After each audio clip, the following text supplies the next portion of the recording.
Thank you. Hey, everybody. Welcome to our second leadership talk. I'll talk from a senior leader.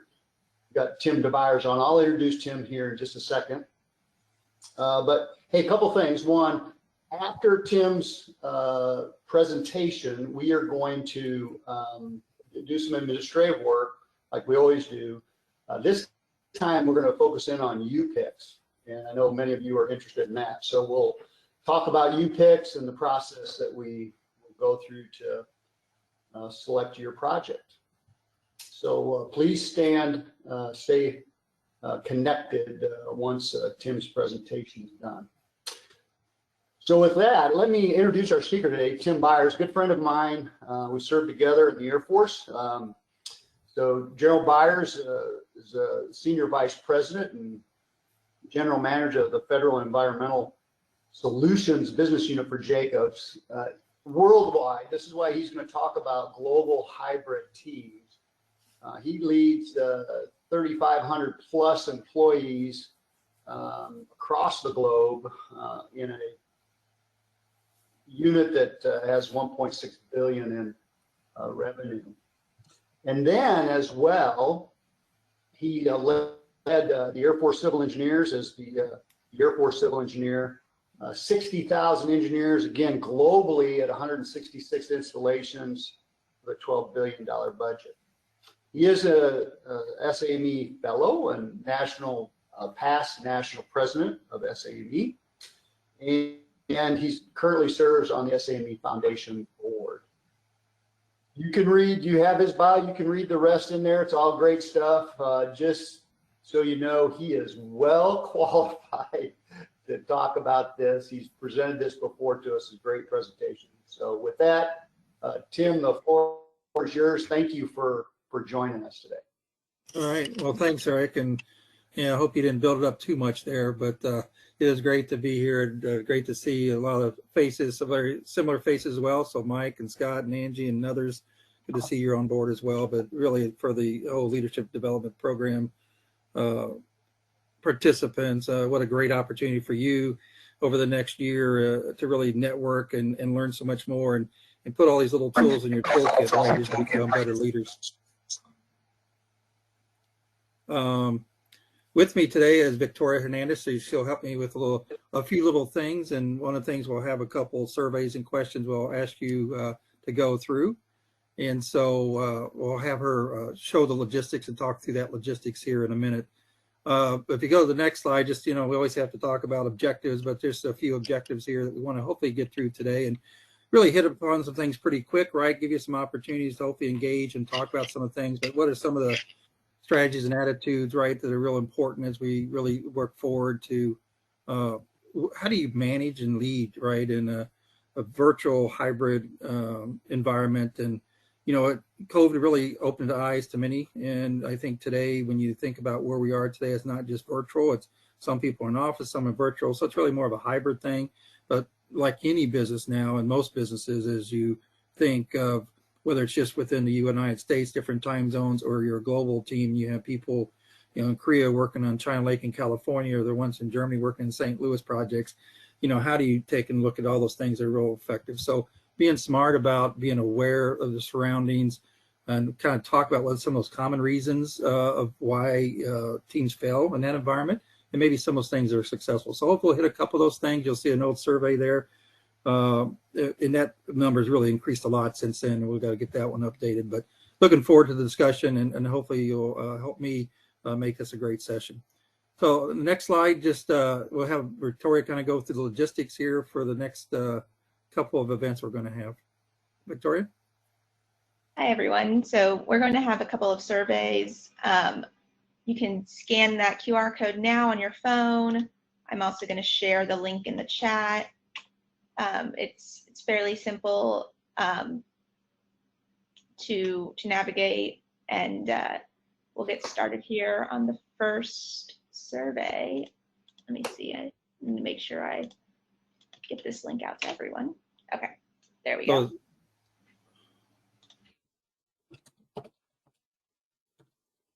So really, this is about just thinking about where you are today and as far as return to work plans, some people have returned, some are deciding whether it's a firm or an individual of, staying teleworking, right? More hybrid is kind of where we're starting to see. But what are you in? Are you in the office full time, your company?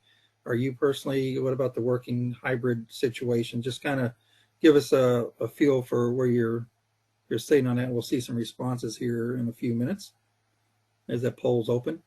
And while you're going through that, just to talk a little bit about, I'll be going through a culture of caring moment here in a minute. And in a lot of ways, it's related to each of us and our people, quite frankly, on our well-being, right? And not only during the pandemic, but the post-pandemic environment. And I would contend, some people contend the pandemic's still kind of here in a lot of ways as we go through different variations that are out there. But because we're starting to see, I think, a lot of mental health, some stress and burnout issues popping up when you kind of link all this together with the pandemic and the virtual working and the concerns with the families and the future work of people. So some things we probably just need to think about how we take care of ourselves.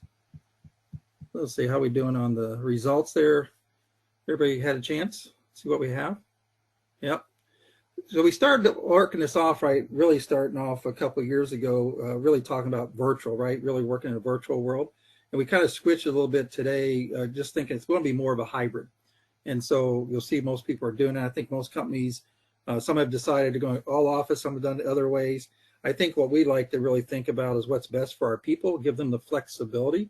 And when you give people the flexibility to be able to be in the office or out of the office, it's how do you really focus on being deliberate to bring people back in from a collaborative perspective, because I really think you have to still have a culture of your company, and part of the culture is because we're a people business, is people getting together. And people are kind of now happier being at home in a lot of different ways for lots of different reasons, whether it's travel back and forth to the office, they're home to take care of, little Johnny, at 4 o'clock and being able to help with the family or some aging parents that are living at home. But nonetheless, it's the flexibility, right? That we want to make sure as leaders we give our people and be able to do that. But at the same time, be deliberate about bringing their teams together, right? So they can collaborate and do some mentoring and do some development. And so that may be twice a week at different days, but how do you work that out? We as leaders have to be deliberate about that. So I think this hybrid thing is a good thing to talk about and work through. So let's go to the culture of caring model, because I think a lot of that, again, kind of ties into what we need to be thinking about. First, about taking care of ourselves is important. And then it kind of gets into these kinds of things are important for your people, for you to be talking about, to make sure that we do provide opportunities to being taking care of ourselves, right? So there's 5 ways to well-being that you can see in a lot of different books, and they're out there, but being active, to connect, to keep learning, to take notice, and to give. And so when you think about being active, right, a lot of people do certain different activities every day where they run or work out. But being physically active, and including it working at home, improves that physical health, right? It helps improve your mood and the well-being. It helps decrease your stress, your depression, and anxiety. So, but think about working at home, right? A lot of people kind of forget about that, and they take these breaks, right? Walk around a little bit, get away from the desk or wherever you're working, and don't get stuck at the desk full time, because we see some people are having problems, forget about doing that piece because those gray areas you used to have are being filled by time in a lot of cases. We'll talk more about that later as well. But when you have this downtime, you're being physical, you're walking around or doing whatever you're going to do, it really gets your mind free, where you start really thinking. When I walk around, it helps me kind of think about solving problems, or maybe to strategize a little bit better. It opens up my mind to help new ideas of how to engage a client, or think about family and friends, or plans for the next vacation, or whatever it is. So continue to be active, connect, especially in this world, right? The hybrid world or the virtual world, strengthening those relationships with others and feeling close to and valued by others, including at work, is really critical to boosting the well-being. So, think about the things you may do as far as reaching out periodically, having those one-on-ones at work with your direct reports or other key influencers or your mentors or mentees, your friends that maybe you haven't talked to or seen in some time. It's very self-rewarding, and it really makes you feel good and keeps you connected, right? So don't forget about, just because you may be at home, to not be able to do that in a lot of different ways and a lot of different tools to make that happen. Keep learning, right? I think, to me, it's learning is a continuous, it's a life skill that we all need to have, and we have to be curious. We should be seeking out new experiences at work. and in life, and more generally, positively stimulates the brain, right? And that's what we want to keep doing, to be fresh and to have a long life. And think about the things that are out there, about whether it's a life skill, whether it's a new sport you want to learn to play, fishing or a hobby, woodworking, whatever it is, something that you enjoy doing gives you a nice break from work, right? And gives that separation of work and life, personal skies. And then obviously, hopefully you have some great hobbies and skills as you go through retirement in your longer part of time. And then take notice. I think there's sometimes we overlook things every day and not really paying notice, not looking at our surroundings, and being present at the moment, whether it's to thoughts or feelings or to the world around you, right? I think it helps boost our well-being. And you think about current events that have impacted you or your family, your people, your coworkers. One of the big ones always comes to mind, and there's been several here recently, obviously, in the world, whether it's, Ukraine, Russia, and how those impact. But you go back to kind of Randy Floyd, how that really energized and really got a lot of people thinking. And I know we as a company set up a lot of time for courageous conversations, that we called them, so we can really hear and listen to our people and actually help develop action plans that we all took individually and as a company to move forward, right? To be more inclusive, more diverse, to make sure equality and rights were taken care of within our company, but also be a bigger part of the community and where life is going. So just take notes. Those are just a little examples, but just in your office, right? When you get the time, take a look around you and see what's going on and how you can be a better, not an employee, but and a better leader, but really a great citizen in the community. And then finally, give. Carrying out acts of kindness, whether it's small or large, can really help increase happiness, right? Life satisfaction and a general sense of well-being. And I'll tell you the one thing that and some of the folks on this call may remember Major General Bud Ahern, who passed away a couple of years ago, but a mentor to many. And Bud really had a pay it forward concept, and it was based on this belief that he lived was be generous and give more than you take. Give more than you take. And it was obviously evident in his relationship that he was giving a lot of his time and his vast experience to everybody because he felt comfortable that he was in a place where his life was good, and he had the right opportunities and resources that he could give more than he was given, taking. And that's a real piece that we ought to be thinking about, especially as we get a little more as mentors or as more senior experienced people are on some of these calls, Eric, that we are really helping to pay forward and mentoring and really those new senior leaders are going to be in our business, in the industry, or in our companies. So anyways, just a few things to think about, and all these kind of really link into some of the discussions today as well. So go to the next slide. And Victoria, I think that we got another question here for you to think about. And since the pandemic started, our workforce has seen several changes, obviously, and every company is doing a little bit different things and going to remote work, come back to the office, telework, whatever it is. So just kind of curious in one word, when you think about what you've experienced over the last few years, what is that one thing that these hybrid teams, these virtual teams have failed in? We'll probably get a little word cloud here if this thing works right, and we can kind of talk off of that.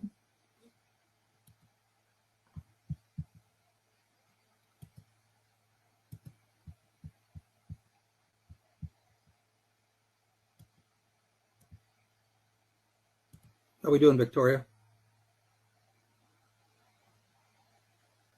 We're getting there. We have about 15 responses right now. I'll give it another 10 seconds.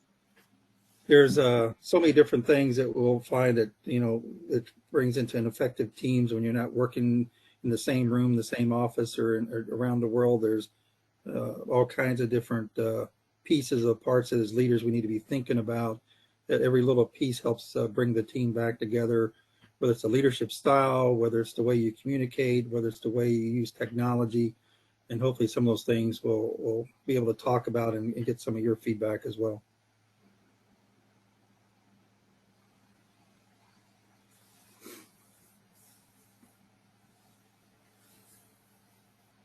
All right, so everybody gets a 5 stars, right? Because communication obviously is always like the number one thing, right? It should be a no-brainer. But think of the other things that are on there. We talked a little bit about technology. Think about trust. How do you build trust with somebody who's maybe around the world in Germany, and you're back here in the U.S. or in San Antonio? How do you hold people accountable when you don't see them every day? And even when we were just working a pandemic and you're in the same city and stuff, and you don't see them every day, how do you hold people accountable? Those are all great topics and really parts of what part of the problems are that we need to be focused on. I'm just curious, anybody want to offer up why they said this or accountability?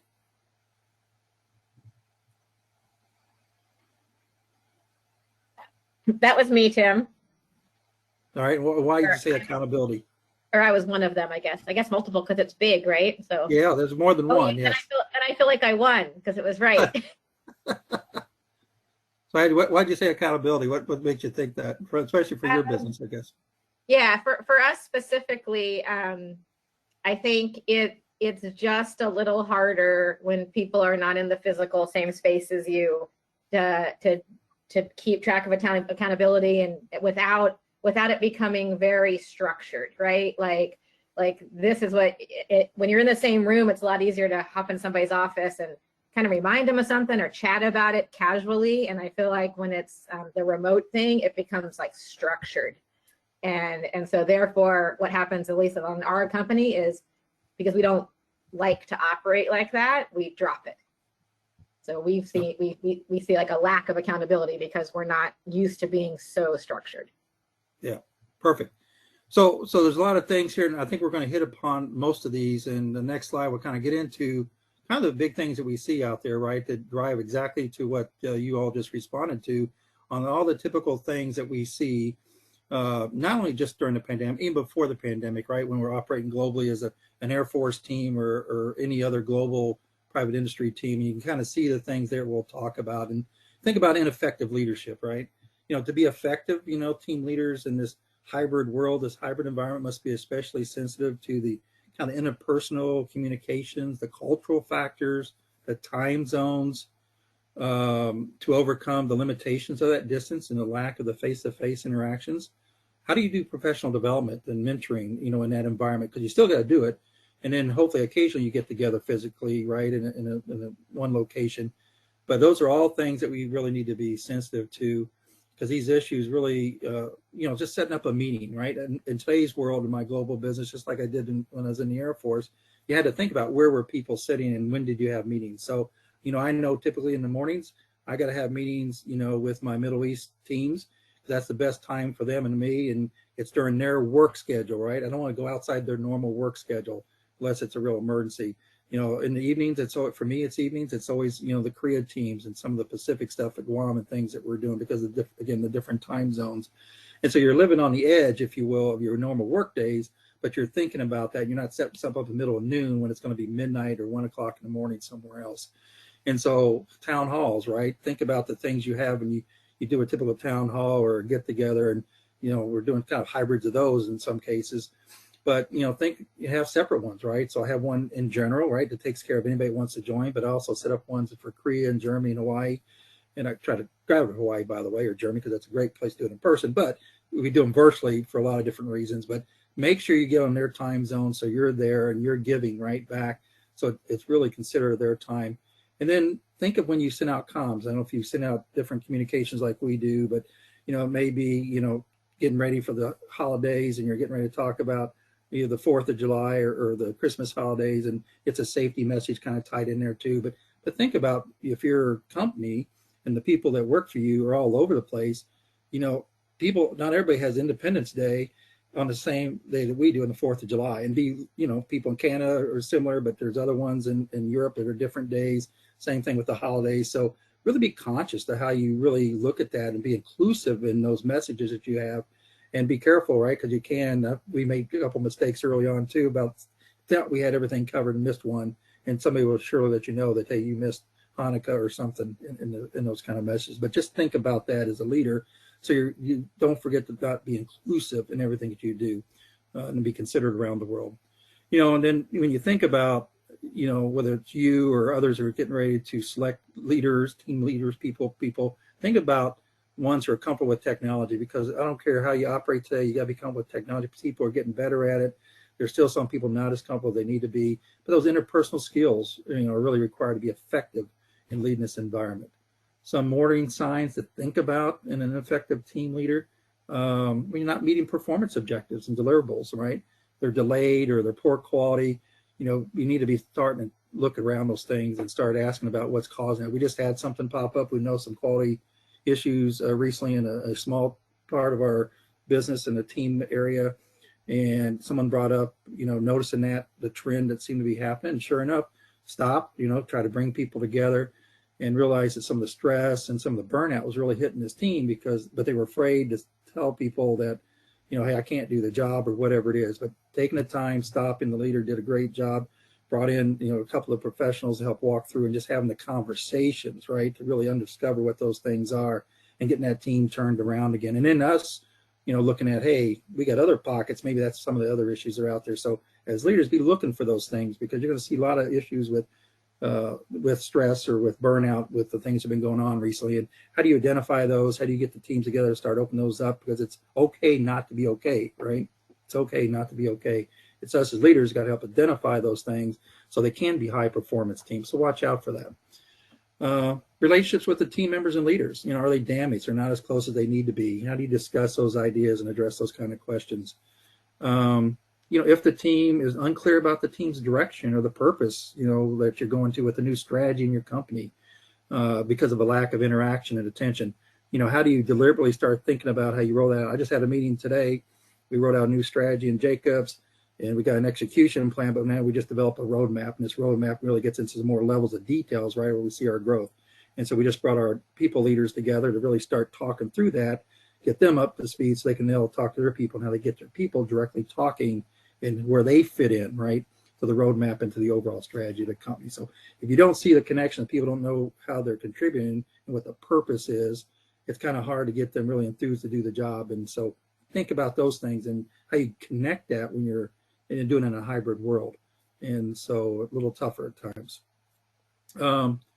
So the lack of clear goals, direction, and priorities, right? I think about the accountability that you just mentioned, Angie, and it is tough to communicate, right? And these geographically distributed team members, and so it's a kind of a big challenge. But being clear about what that vision and strategy is, or as I just mentioned, the Jacobs one, and those KPIs, those things that are measured to be successful, to make that progress, and understand the purpose and values. And so as your companies and you, maybe as your organization or your little teams, how you get them to really understand those things and have people buy why they're doing what they're doing is really important. And that's that why piece, and that you can communicate, whether it's in small pieces and bring smaller teams together sometimes is good instead of the bigger team, get it more narrowed down to a few that you really need to make the context. So think about how you do that.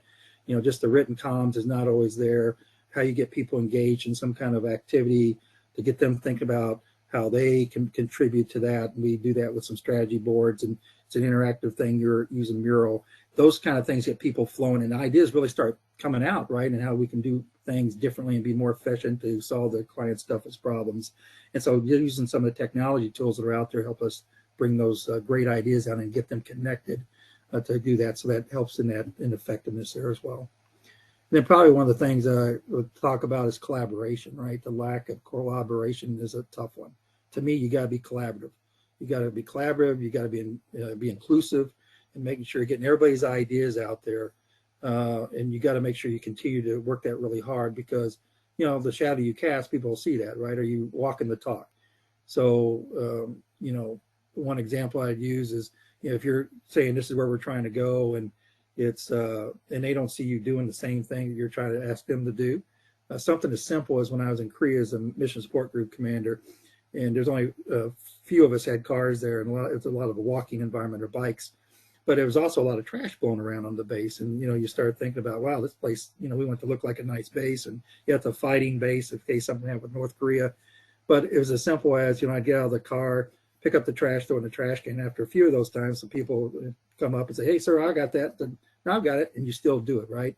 Then next thing you know, you start seeing the airmen, the people walking, start picking up trash, throwing in the trash can. And next thing you know, the base is looking pretty clean, right? And so as simple as little things like that, the shadow you cast, the people are watching you, thinking about the bigger things that you do from a work environment, and what you do from a safety perspective, what you do from a inclusive perspective, and who you select, and hire people. So be thinking about those things because those are important items to talk about. And of course, the poor communication, which is why, the biggest reason, because all these things tie to poor communication overall. So let's, if you go to the next one, I think one of the things we'll just talk about, 3 kind of major areas here. And I'll kind of give you a few little examples out there, but I think I want to think about, serving as a people leader, right? And a lot of you are leaders today, someone will be, and being that servant leader is both a privilege and a responsibility, right? It's your most important role because your ability to build trusting relationships, to set the foundation for your people to be successful, especially in a hybrid environment, right, is really where we need people to shine and be great leaders. And, part of your task and ask for ought to be that how do you develop others to be your successor eventually, right? So to mentor and be mentored so you can be a better leader. And how do you develop those leaders and the successors? And I would say even during COVID, right, one of the things we did was how do we connect people? And so Victoria was great and said, hey, we want to maybe do some kind of professional development series over and above what the company's doing, right? It just felt like we needed something else there. And we kind of brought our top 75 leaders, which included a lot of the young high professionals, right, that we see as future leaders. And we had a quarterly professional book series where we found books that were pretty appropriate for leadership during the times we were going through, and maybe some future things or strategic and how to work in a virtual environment. Had the authors, right, and they came in and they talked to the team, and a lot of time for Q&A. And it was a way to connect in a different way, and a lot of great reviews and the feedback on it. Plus, it helped them, continue to do professional develop, even though we were all separated in the middle of COVID, right, and in our homes and every place that we were at. But a lot of great feedback, and we sent little care packages out when we had different meetings. Maybe you couldn't do your strategy session in person during those times as much. So, but take a care package, right? We sent them a care package with some snacks and some other, Jacob's, collateral, whatever you want to call it, and stuff to kind of do it. But it felt like, trying to bring them back together as much as possible, connect with the people is really important. And so when you go to the next slide, we'll talk about some of those things, but I think these are some of the areas that I think that we see highlighted overall. And as I said, I think the number one job for leaders is to invest in our people, right? To take care of our people.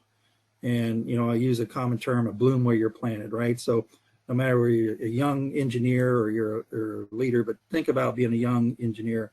You want to be the very best that you can be. You want to know everything is about that job. You want to know, if there's any public law things, you got to know where those red lines are. You got to know where the gray zone is so you can give the best recommendations to your supervisor, your boss. That's what they're looking for you to be, right? So don't be, as soon as you get in a new job, a lot of people say, oh, it's greener on the next side or greater at the next company. It may or may not be.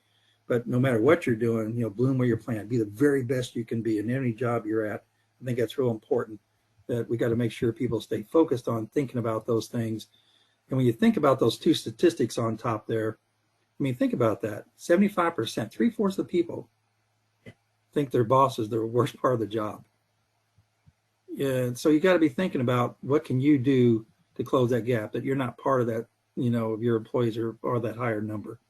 So this coaching mindset, right, is a people first mindset. And I would say I kind of learned this early on, and when I was in Tactical Air Command and Air Combat Command at Langley Air Force Base, and kind of the vision, if you will, right, if you want to call it that, is people first, mission always.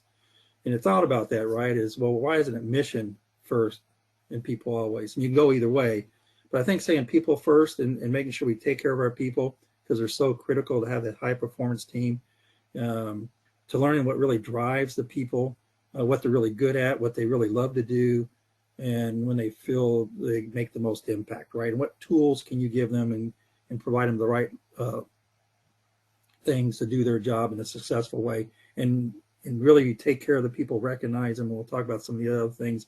You're really going to see a really high performing team come together in a lot of different ways. So this coaching leadership mentality, if you haven't been reading about it much, it's really just helps you. I think it really aligns each employee's personal goals with your company's goals, and with the ultimate goal, right, of achieving high performance, both for the individuals and the team. So I think we're starting to see some great leaders and coaches really prioritize empowering their people. We talk about that a lot, but really giving them that empowerment to give them a little string, right? You have to get into some risk there, but to have that sense of accountability, right? And that ownership, and pushing them to find those opportunities rather than acting as gatekeepers who stand between employees and their growth. So I think part of that is how you do performance development, and that the modern workforce, quite frankly, is kind of looking for that. I think that's what attracts them to new jobs and what keeps them around beyond the honeymoon period. So, when we start seeing these high attrition rates that are out there, it's more than salary, right? A lot of it's kind of the culture. A lot of it's about this whole piece of how they feel they're connected to their job and what kind of accountability and leadership roles do they have moving forward. So encourage your employees to grow, right? I think coaching helps build that loyal, productive, and focused work environment.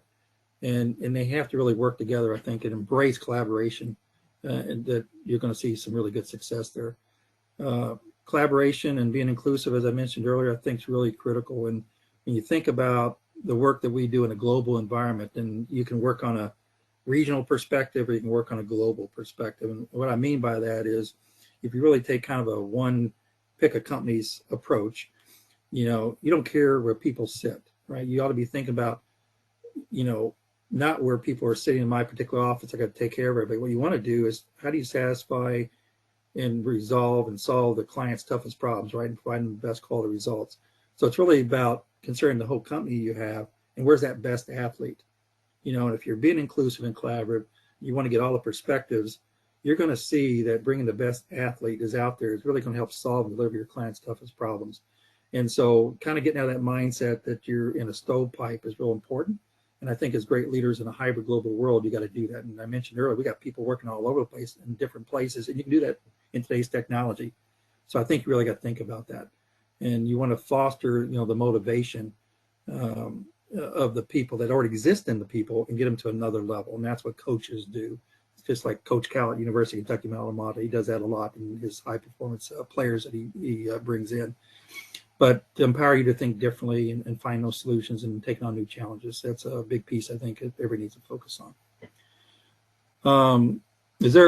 Does anyone have anything else or other examples maybe that they've seen where good leaders or coaches put people first? Or maybe there's something you see that seemed that teams fail because leaders did not put their people first. I'm just curious any feedback anybody has in this area that we can add to our database of things.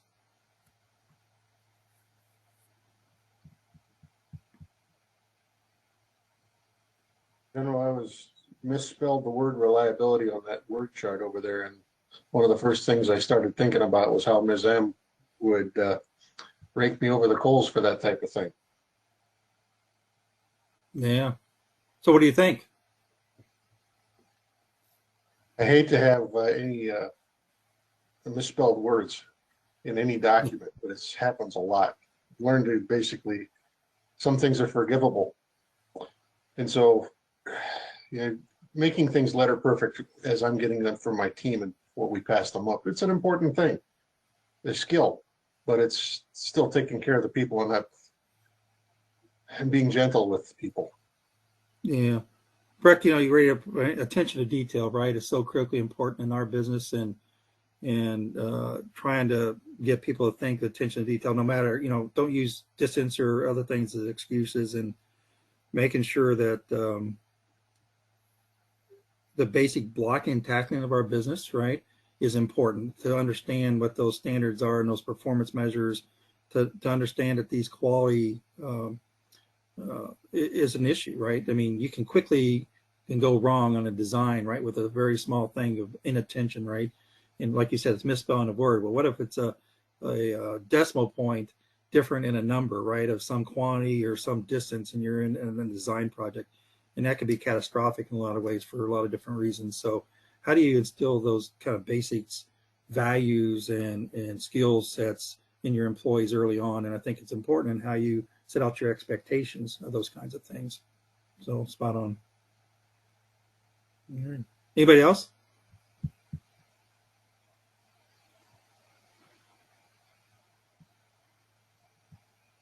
All right, let's go to the next slide then. So we kind of get now into really, building and sustaining a team culture. And, there'll be a lot of things in this area.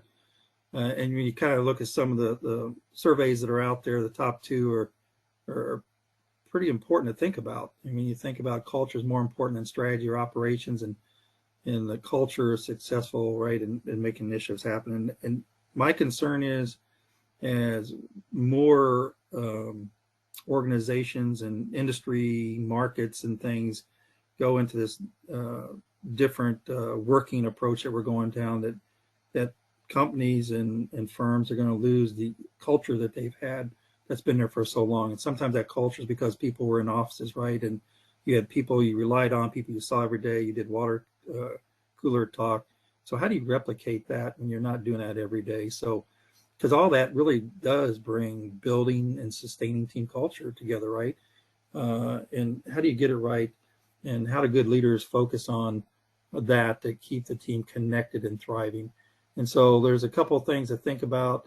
I think that when you do the different activities that are out there, when you think about, in some ways, and I'll go back to the attrition thing that we were just talking or highlighted a minute ago. When people were working together and really had their friends, their personal relationships, and people were really happy to go to work, and they relied on each other to get things done from a work environment. They hung around, before work or during lunch or after work and did things together. It was really hard sometimes when they were socializing to leave a company. And part of this thing of the big attrition numbers that we're seeing in a lot of different parts of the industries that are out there, maybe it's because they're not as connected anymore, right? They're not as invested with their friends, their staff, and their employees, their co-workers that they used to do in the past. Because especially if you have a new employee come in, whether it's the 0 to 3 year group, which is the highest by far, but that 0 to 3 year group, they've just come to a new company. It's not just interns or new grads, or there are also employees that come in as young engineers or middle managers or even senior managers. And how do you connect them, right? And so as we think about that, some of it's just coming back to some basic things we used to do.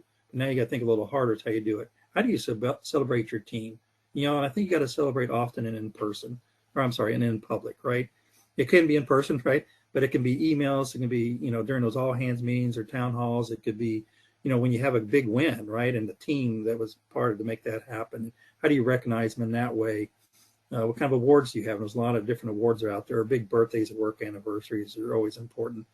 And, there's a lot of different things that people can do that really kind of pull the trigger, and how you recognize individuals, whether it's gift cards or on-spot bonuses or shout outs or one-day personal videos some people do, and using social media. So a lot of different things you can do, but think about how you do that, because people like to see their name, right? They like to see their name out there. They were successful, and how do you bring that together? Because take every chance you can to celebrate your team and each other, but make sure you're also equal in your celebrations. And by that I mean kind of be deliberate, right, about celebrating both in person and in the virtual. And there's some of those things you can use and some good technology to make that happen in today's world. And giving your team the right resources from the start, right? So when I say from the start, it kind of gets back to make onboarding count. We're seeing this now. We're seeing that the first few weeks and months of new employees' time are critical to building that trust. That they understand, where the company is going from a strategy perspective, and how they're engaged and how they invest in your future by investing in those new employees is important. That high attrition rate in a 0-3 isn't going away. So, think about some companies are doing it, and how do you have a buddy or an ambassador, right? That you have somebody linked to that person when they're new, so that somebody they can go to and they trust, and start building that relationship. And those people that have those trusting relationships, I remember when I first came in, CH2M at the time, right, and now Jacobs, that I'm still real close friends to those small group of 2 or 3 people that I kind of onboarded with, and we became friends at the beginning. How do you do that in a hybrid world? You can still connect, right? You don't have to necessarily do it in person, but I think we've lost that over time, especially over the last few years. But that onboarding is so critical, and how you connect them to the people that share the vision, that share the culture, the purpose of what you do, and how important that is, and using the tech platforms that are available. Make sure they have those tools on day one. and make sure they understand the training, career development, how it all fits together. So I think sometimes we forgot about that, and we kind of got into a wing it strategy, if you will, right? It just kind of, we'll just get it done, but you still have to have a structured onboarding program. I think is essential in today's world, and you can do that, and you ought to be doing that. But you got to look at it that it's not all in person anymore, but it needs to be partially in person and part hybrid. And so make sure we work through that. I think when you do that right, some of the statistics are showing that you're going to get a 69% boost in retention. That's pretty significant. So having that personal touch, that personal engagement with different people, with senior leaders and those at the lower levels, I think is real important. And you're going to see some good performance out of that. And then, kind of getting into this, drawing people together, right? It is a people business, and how do you create these meaningful hybrid in-person teams? And it's easier said than done, I know, but when you kind of build that camaraderie, the friends, it's a family, right? And if you kind of think about it that way, it's how you take care of each other and kind of build that tight-knit group. So, you have to allow telecommuting, right? I don't think we're going to get away from that in most cases.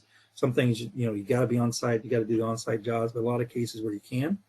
And I think there's a 2021 State of Remote Work report out by Owl Labs that reported that 84% of employees would be happier continuing to work remotely after the pandemic, and some are willing to even take a pay cut to do it. Now, I don't really think they will with inflation, but nonetheless, to know that people have felt comfortable now not going into the office and can still do their work, and how do you hold them accountable and make sure they're just still delivering is important. So having both that in-person and virtual team, building events, encouraging your teammates to attend, and that becomes peer pressure sometimes, right? When a small group gets together, and then they really enjoy that time, and getting other parts in there to get the whole team together is important. So may start small, but it grows over time. In most cases, we've seen that. So it's a virtual happy hours, right? We did a lot of those during the pandemic. We still need to do them today. You just need some time to get people together. And I remember I'm from Louisville, Kentucky, so Kentucky is a big deal. So we've had Kentucky Derby virtual parties, asked people to wear their hats and everything, right? And we went through some trivia stuff and, showed them how to make mint juleps and other things during that time, and, played some things. So it was just a good time to get together, and people, couldn't do that in person, but you can do it virtually. So think about how you can do those kinds of things. We also did a Christmas video with our senior leaders for the 12 days of Christmas, and boy, can't sing a lot, but boy, we had a lot of fun doing it, and people just, raved about it. So, got to be a little vulnerable in some ways on those kinds of things, but at the same time, it brings some of that camaraderie, and people get to laugh at each other and have a lot of fun, and yet still try and bring that culture and connection together, right, about being a team. And so think about the things you can do, and some of you are probably already doing a lot of those things. There's a lot more examples, but think about trying to do those because you're going to have them. And then just having meaningful discussions, right, on critical topics going on in the world. I think, to have people not have an opportunity to talk and have these conversations, take us as a Together Beyond organization, we call it, that's focused on inclusion and diversity. And we organize a lot of different events throughout the year where employees can, learn from each other, expand their viewpoints. But, you think about whether it's Black History Month, whether it's Hispanic Month, you just pick one of those things. There are so many things you can do with activities, right, that really get people to open their minds. And we get, hundreds of people, join these events that we have, and really a lot of great discussions and learning, and you want to make it enjoyable too, right? And I think a lot of those things continue to help us be more inclusive. It helps us create the family atmosphere a lot of times that people are able to share their stories as well. So just a few examples there, and kind of on this phase of the piece about building these teams. Is anybody, you doing something different in your business? Is there something that you all do well in your companies, or you do individually as leaders to sustain a team culture? Just kind of curious some of your ideas that you see out there working for you. Hey, Tim, I just had a quick question if I could, and I really wanted to get your take on this. Corporate culture is a top-down issue, right? It's typically linked to the personality of those kind of at the top of the organization. But we usually always see corporate culture activities championed and organized by those somewhere in the middle. middle or lower level, folks. So how do we switch that a little bit? How do we ensure or at least help the folks that are implementing our corporate cultures to know that those at the top are equally as engaged and focused on that? And I don't know if that's something that you guys have seen in your organizations as well, but just wanted to get your thoughts on that. No, that's great. And are you with Wood? So I'm gonna call on Victoria here too. So I'd be curious from Victoria's standpoint, right? Being a young engineer who's come into the company a few years ago. So be thinking, Victoria, I'll give you a little heads up. But when we started really rolling out, I'll start with our new strategy that we rolled out. So it's a 3-year strategy. So they've done this now about 2 or 3 times now with the new CEO, Steve Demetrio. One of the first things we talk about is the culture and the values. We really get that ingrained and talk about what those are, how we take care of our people. And that really becomes the basis of our overall strategy. And then we get to the business piece of it. And part of that rollout is that we all come together as senior leaders and we all get buy-in. We're all part of developing that. Then we start rolling it out, right? So, the CEO and the president, have town halls company-wide. They, again, do a couple of those to get all the different time zones out there to start talking about it, right? And then we assign leaders, if you will, and leaders are in different places. They're leading those different values and cultural activities to get that, get the word out, to get the engraved, to have the activities so people can start getting the buy-in. And I want to talk about a few more things, but let me see what Victoria thinks before I finish my last couple of thoughts there. Victoria, what are you seeing?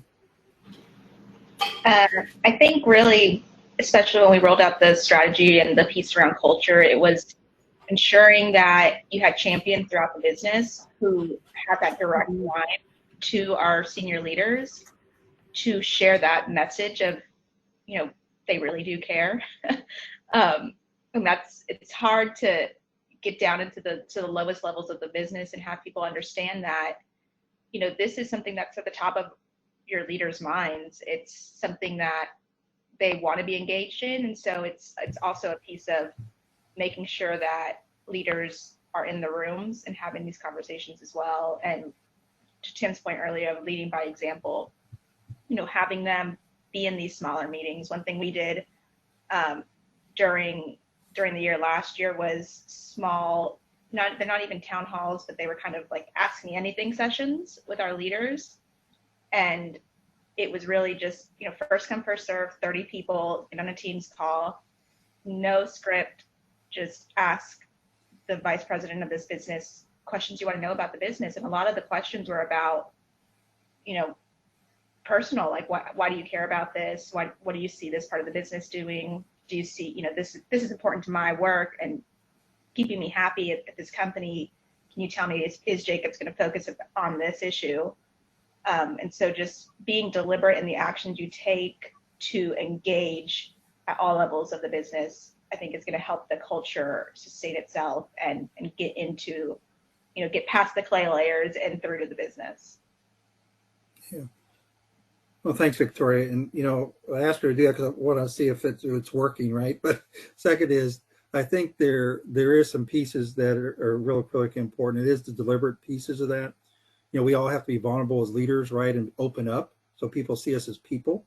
So start building that trust. And then, I'm an introvert, hard to believe, but it's hard, right? To do some talks and things when you're an introvert and you're in this kind of business, but you have to be, right? And you got to talk about the things that are really important. So not just to the company, but hopefully you're buying into it, right? And so you can kind of tell your story. So I think telling stories through that is a good way to communicate that.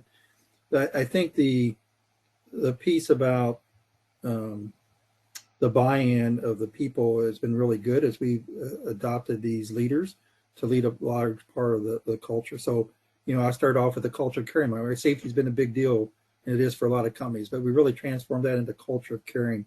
So it's more than just safety, right? It gets into the culture, into positive mental health and all those kinds of things. And we open every meeting up that way. And we actually, so we believe it, right? And we talk it. And so that's the kind of stuff you start ingraining. I will tell you that I just got off our QBR yesterday, our quarterly business review, right? So the top, the one, two, three, I guess there's 6 businesses here, going to the ELT. So the CEO, the president, the CFO, and the other ELT members. And we're talking about our quarter 3 business, right, performance. And I will tell you that over half that time isn't spent on financials. Over half that time is on people, about HSC, about ESG, what we're doing in the community, how we're tying to the UN SDGs, right, from a cultural community perspective, and what we're doing in those areas, right? Because part of our strategy is we're all about resiliency and sustainable solutions for our clients, and ESG is a big deal and has been for our company for some while, but now we're really putting things neat to it, right? And we're actually showing we can do these things. And so, it's not all about dollars, right? But it's important dollars, but these other cultural things are, so when people start seeing people are tracking and measuring, it really becomes important. And then how you do that in a personal way and relate those things every day is important. So I don't know if that helps. There's a lot of different things going on there. Hey, Tim, this is Caroline. Can I add on to that as well, please? Please. Caroline, that's right. I didn't see you on. No, it's okay. Hey, Brandy. I just wanted to add a little more on kind of the tactics of it. There are things that you can Google. Like, it sounds kind of corny, but there's like step-by-step processes that people have studied on the best way.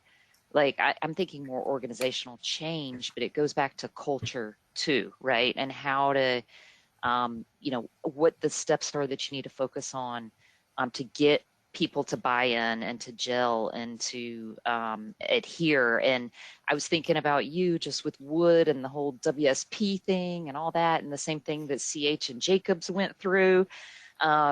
It can be challenging to get 2 cultures aligned in the same direction, Sure. I know with Wood and WSP and likewise with Jacobs and CH, they are similarly kind of pointed in the right direction, but getting everybody together on the same page and bought in.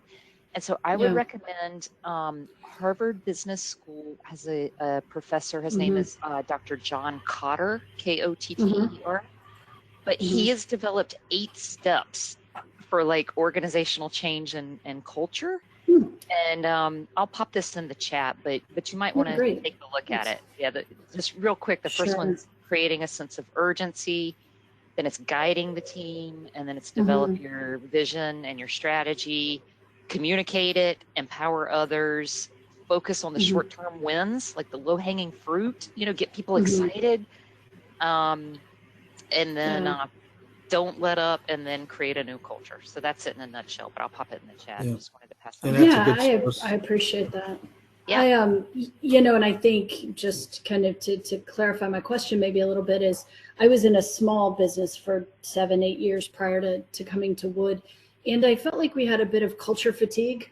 I don't know if anybody else understands that, but it was the idea of corporate culture superseded other things. We always talked culture first, but it felt very much like the same 4 people were planning all the culture activities. And so it was culture fatigue. I couldn't, in the midst of it, and I'm no longer there, but couldn't quite figure out how to turn that so that it wasn't a hollow discussion of corporate culture or something that put undue burden on 4 or 5 of the administrative people to, implement all these great opportunities and things, but really became something substantive. And I think I just will kind of end on that, is that culture is great as long as it's substantive and not hollow. That's an interesting point. So, it can't be by 4 and then force down, it has to be bottoms up. Yeah. Right. Yeah. And but I want, hopefully us as leaders, right? Like creating that urgency and getting people excited, and then you can take it, look at John Cotter's work, but hopefully get more of a bottoms up approach. Yeah, that's perfect. I appreciate that resource. Thank you. Yeah. And that's kind of how it all ends up working, right? So those things are exactly kind of the steps that we end up taking in the end. So we'll go to taking care of your team next. I think that's, I think you look at a couple of these statistics, it's, again, pretty telling. right? And especially in today's world, when you think about the last couple of years and kind of where we are in this hybrid results, these Gallup survey results. So people are feeling less connected, and it's really, so it kind of makes it a little harder to leave a company, as I mentioned earlier, when you have your friends and everything connected. So think about the things that are out there that are probably causing it, and a lot of different reasons. And I mentioned the burnout earlier. We really need to make sure that you've got a culture that people can raise their hand. They can say, stop, let's take a few minutes, let's talk about it, encourage your people to say, think about saying no to some of the meetings. Make sure you have interaction, not just transaction, when you're trying to make every meeting count. Because we filled out a lot of the gray areas that maybe you weren't traveling to work with. A lot of people have with Teams meetings or other kind of meetings, right, that you may be using, but they filled in the gray space. So I think as a leader, to really kind of help curb some of this team burnout and other things, you really need to put discipline back into the process if you haven't already done it.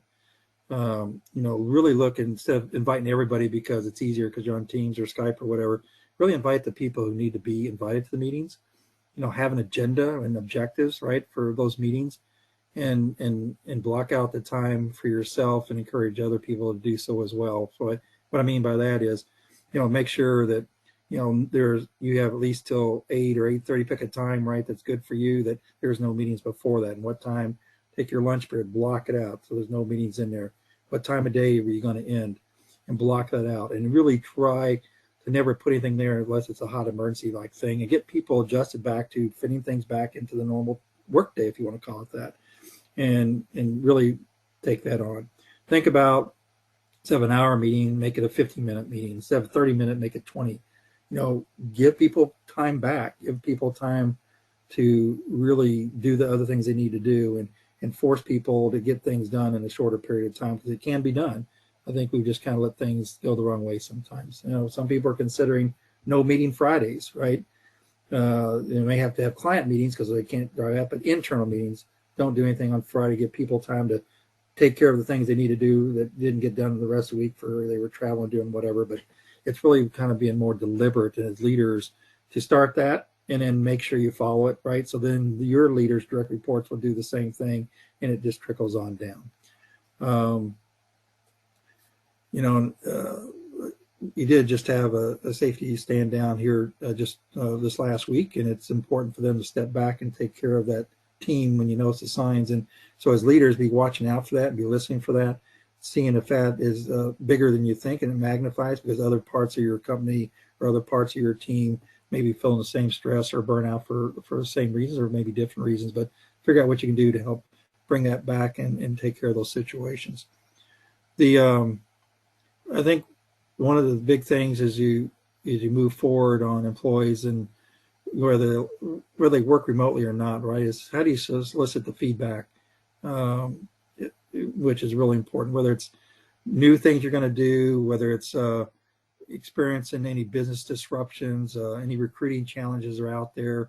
All those things are important to make sure you kind of continue to get that feedback from your team to really kind of see what these long-term effects may be that we've had over the last several years. And if people prefer the telecommuting, what can you do to make that happen, and encourage that, because give the people the power to have the flexibility to do that, and that'll help decrease the employee turnover that we're seeing in a lot of cases, and hopefully boost productivity up as well.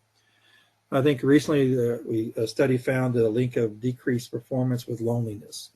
So think about that, a lack of information sharing, personal investment, detached from the social connections or organizational goals, leads kind of to these unhappy employees. And so as we go from meeting to meeting and forget that we're all human, we need that time to decompress. So think about some of the things that just talk about how you kind of give time back to your people to do that, and try not to just jump into every meeting, straight into one meeting, back to the next one. Take some time, have some casual conversations, kind of that water cooler chat that you don't necessarily get if you're virtually doing it. So you don't lose that personal communication with your coworkers and your teammates. And a lot of times, always want to be on time. Some people join early, and if some people join early and you're part of it, and you're just talking just like you would in the old office environment. And so whether it's in virtual, it's harder sometimes in the sense that people want to start right away, but encourage that discussion, let it go on for a while, it's healthy. And I've done that and let it go on for time. Then there'll be a time you'll find a natural place to get on with the meeting. But those things are healthy. Get back to what, you know, kind of used to do if you're always in the office all the time. And if it is a hybrid, don't forget that you're talking, chattering in the office, and you got people online who really can't hear. And so how do you, you know, try and make sure you engage? And if there's some good topic going on, you know, engage in the Teams meeting or the Skype that you see people on and get them connected in the same discussion. It's pretty helpful. So it's just, you know, kind of taking the stress and lack of social interaction linked to higher performance. So a lot of good things there to think about.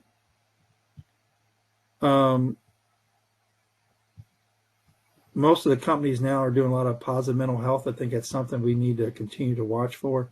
If you don't have programs, if your benefits package doesn't have them, you know, it'd be good to kind of keep pushing for those. I do think just in this world environment, the where we've been going, it's something we're a little concerned about. And how those mental health things, understand how each person reacts differently to working virtually or in a hybrid environment. So reaching out to those coworkers, those teammates, to make sure you know, I call 3 different people that aren't even my direct reports that I meet with weekly, just to see how they're doing and how things are going on, and thanking them or congratulate them on a win or whatever it may be. And so you get a lot of good feedback that way. And again, making it real, just like you would be if you just walked by their office. So think about those kinds of things. Take the time to invest in your people by doing that. So I think I'll stop there, and then just kind of rolling all these things up, right? That we've been talking a lot of things here. So on the last side, there's, you know, I think successful remote workers go about their day quite differently than those who work in the office settings. You got some different things you can do if you're sitting at home doing things, but at the same time, you can be very productive. So I think it does require us as leaders to think differently, to have different managerial styles to help encourage our people to do their best. Just kind of summarizing, if you will, some of the things we highlighted and what I've seen in different studies and from personal life is the things you see here, what, you know, things you should be thinking about doing and things maybe you shouldn't do so much. And so a lot of things in there that we can talk about more later on, but I know we're getting close to the time here. But I guess if you think about this list and the things we talk about, the things you're doing in your company and you're doing personally, is there anything that anybody else can offer to add that you should or should not do? Just kind of, again, learning what maybe other companies are doing or other people are doing that may be helpful for everybody here to continue to get better and be better leaders. I have a question for you. Do you feel like the onboarding and the team building just simply takes more time in the hybrid or virtual setting than it does in the office? I think it takes, you got to be more deliberate than it would be if you were in the office, right? When people are just walking by and you're doing things. So I think we got to be careful that take too much time to get people on board. So having a more structured time frame of what you're going to do and how you're going to get people engaged. I think the harder part is if you're going to have them travel to different offices or see different people, that requires more time than anything else. But I think you can do it in about the same amount of time. At least that's by my personal experience. It's just you got to be deliberate and have it kind of done. So by the time the employee shows up, you've already kind of have a rough plan, and you've already kind of coordinated with the people, the teams you want them to work with or meet, and those kinds of things. You kind of have those kind of pre-done before they get there, finalized, because the first few days getting the computer and all those things are done. But you can be teaming with the new employee to make sure those time frames all really work well for the person. And sometimes the travel piece of thing delays a little bit, but it required other training that's got to be done when you come on board. So those things are kind of set, whether you're hybrid or not. So there's probably a little difference, but not a whole lot in my opinion. But I'd be curious what other people think too.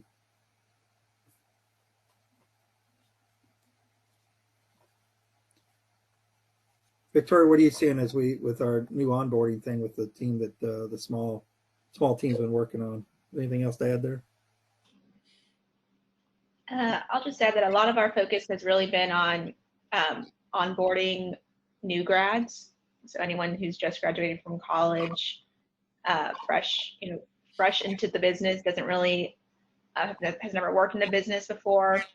That has been a struggle, I think, in a hybrid environment, more so than you would think in an office environment. And a lot of that, I think, comes down to just lack of that connection. A lot of, thinking back to my first days in an office, a lot of your learning is, reading over someone's shoulder or, listening to them have meetings. And that's more difficult to get engaged in when you haven't met someone in person. And you're very new into the business. So that's, I think, a group that you specifically have to work a little harder with in onboarding, because they need that guidance and they need that push to be able to, be comfortable asking, can I join that meeting? Can I just listen in and learn from you? So that's one area I think onboarding takes a little bit longer. And that's where you got to be real deliberate of making sure you set some of these things up and know that they have the opportunity to get engaged, right, and be a part of that.